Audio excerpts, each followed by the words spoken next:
So when you look at the Pentagon from the perspective of someone who served as vice president for 8 years and is SecDef, how much rebuilding and how long will it take to do?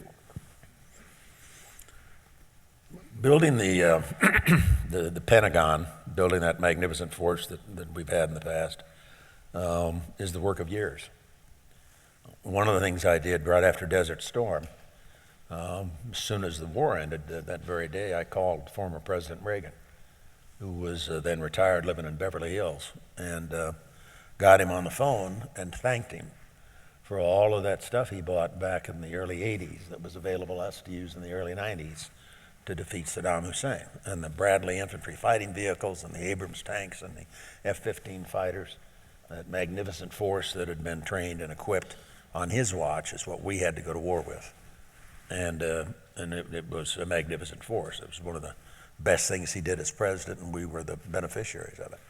The thing I worry about now is that there isn't going to be anybody down the road who's going to look back at the Obama administration and expect a call from, or make a call thanking Obama or his associates for what they did to the military, because it's devastating.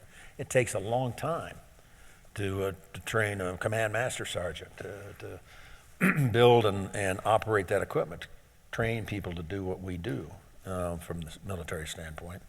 And it's not like building a highway. You don't just let a contract and boom, there's a road.